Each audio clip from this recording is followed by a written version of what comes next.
अध्यक्षा सौभाग्यवती Waghmare loan madam, मंचावर उपस्थित असणारे या शाळेचे पर्यवेक्षक सन्माननीय घुंगडे सर, या मंचावर उपस्थित असणाऱ्या आमच्या भगिनी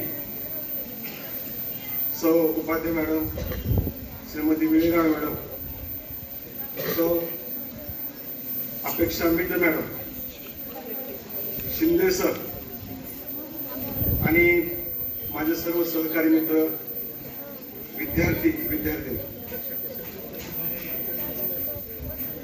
मित्रांनो, तसा हा जो कार्यक्रम होता हा शनिवारी होता. शिंदे सरांनी मला या ठिकाणी या कार्यक्रमाबद्दल सांगितलं असता मी थोडीफार या ठिकाणी या कार्यक्रमाच्या अनुषंगानं या कार्यक्रमाची जी काही रूपरेखा आहे याला अनुसरून मी थोडीशी या ठिकाणी तयारी केली आहे. विद्यार्थी मित्रांनो, आपण गेल्या काही दिवसापासून नवरात्र उत्सव विद्यार्थी मित्रांनो साजरा करत आहोत. देवीची 9 रूपं आपण दररोज आमच्या भगिनीच्या बदलत्या साड्यांच्या रंगातून आपण पाहत असाल आणि दररोज एक वेगळं रूप आहे. याचा अर्थ देवीचे 9 रूप आहेत, दररोज एक वेगळा रंग आहे. या 9 रूपातल्या 9 भगिनी अर्थात ज्या 9 वीरांगना आहेत, वीर स्त्रिया आहेत, ज्यांचं प्रत्येक क्षेत्रामध्ये भरीव योगदान आहे आणि त्याबद्दल मी या ठिकाणी विद्यार्थी मित्रांनो आपल्या समोर उभा आहे. विद्यार्थी मित्रांनो, आज जीवनाचं एकही क्षेत्र असं नाही की ज्या क्षेत्रामध्ये स्त्रिया नाहीत.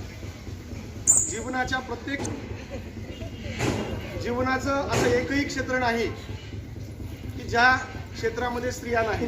हेलिकॉप्टर आलं. मग ते शिक्षण असेल किंवा ज्ञान क्षेत्र असेल, गिर्यारोहण क्षेत्र असेल, क्रीडा क्षेत्र असेल किंवा गिर्यारोहण क्षेत्र असेल, या प्रत्येक क्षेत्रामध्ये स्त्रियांचं भरीव योगदान आहे.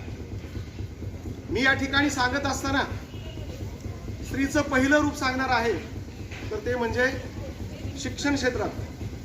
शिक्षण क्षेत्रामध्ये अनेक स्त्रिया होऊन गेलेल्या आहेत. याच्यामध्ये मैत्री ऋषीची मुलगी मैत्री असेल, गार्गी असेल आणि अगदी अलीकडच्या काळातल्या सावित्रीबाई फुले असतील.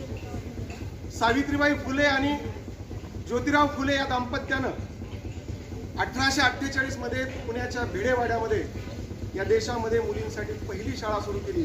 अर्थात ही सावित्रीबाईनं उभारलेला हा बंडाचा झेंडा होता, एक क्रांतीचा झेंडा होता. विद्यार्थी मित्रांनो, आमच्या लहानपणी आम्ही प्रार्थना म्हणायचो, या कुंदेंदू तुषार हार धवला, या शुभ्र वस्त्रावता, या वीणावर दंड मंडित करा, या श्वेत पद्मासना, सामाम पातु सरस्वती भगवती, निस्सेस जाड्या पहा, निस्सेस जाड्या पहा. म्हणजे शिक्षणासारख्या पवित्र क्षेत्रात देखील आव्हान म्हणून या ठिकाणी गार्गी असेल, मैत्री असेल किंवा सावित्रीबाई फुले असतील, यांचं नाव घेतल्याशिवाय हे क्षेत्र पूर्ण होत नाही. विद्यार्थी मित्रांनो, स्त्रीचं अर्थात ज्ञानदुर्गेचं जे दुसरं रूप आहे ते म्हणजे संरक्षण क्षेत्र. आजच्या संरक्षण क्षेत्रामध्ये आधी स्वातंत्र्यपूर्व काळापासून अगदी आजच्या जे सिंदूर नावाचं ऑपरेशन झालं, या सिंदूर ऑपरेशन मध्ये देखील स्त्रियांचं योगदान प्रचंड मोठं आहे. विद्यार्थी मित्रांनो, कोणत्याही परिस्थितीमध्ये माझी मी झाशी देणार नाही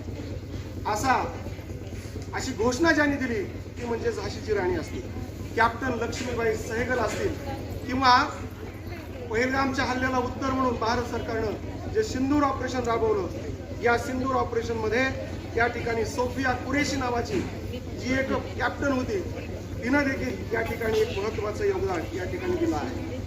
विद्यार्थी मित्रांनो, स्त्रीचं तिसरं रूप आहे मना घडावा संस्कार.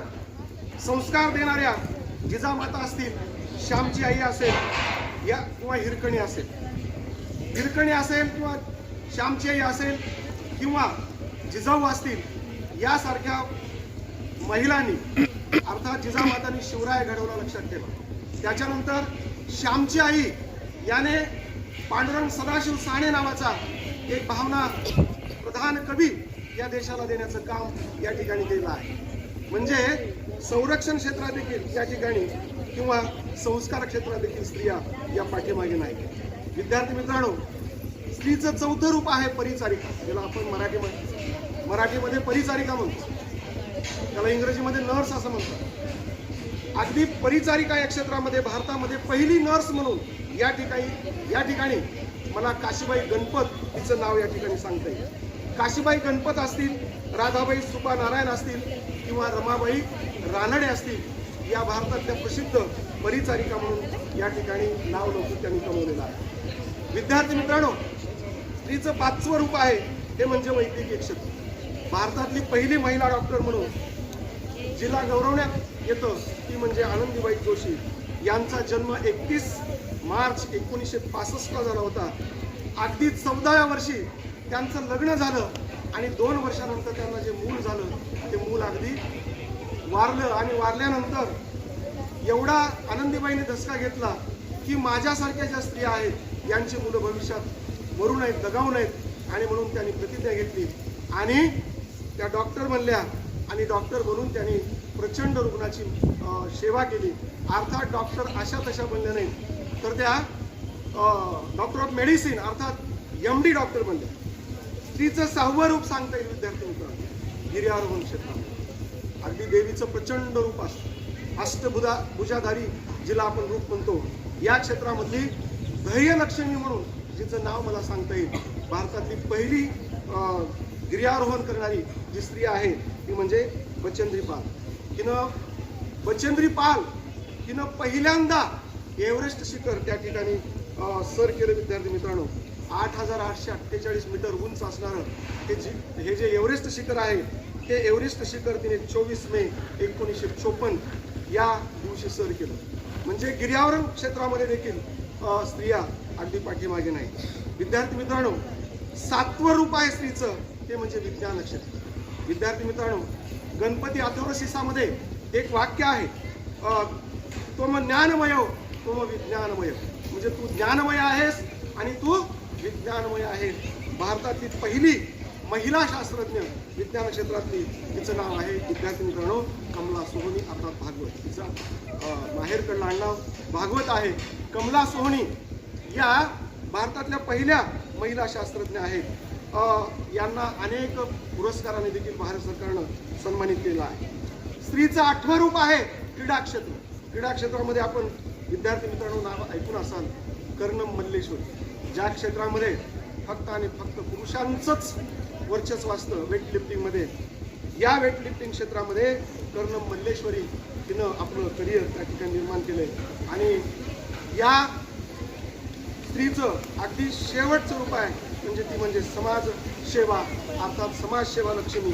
याच्यामध्ये साधना आमटे असतील, शिंदुताई सपकाळ असतील, म्हणजे कुठल्याच क्षेत्रामध्ये स्त्रिया या ठिकाणी पाठीमागे नाहीत. या ठिकाणी सरांनी बोलण्यासाठी मला या ठिकाणी संधी दिली त्याबद्दल परत एकदा त्यांचा आभार व्यक्त करतो. आणि तुम्ही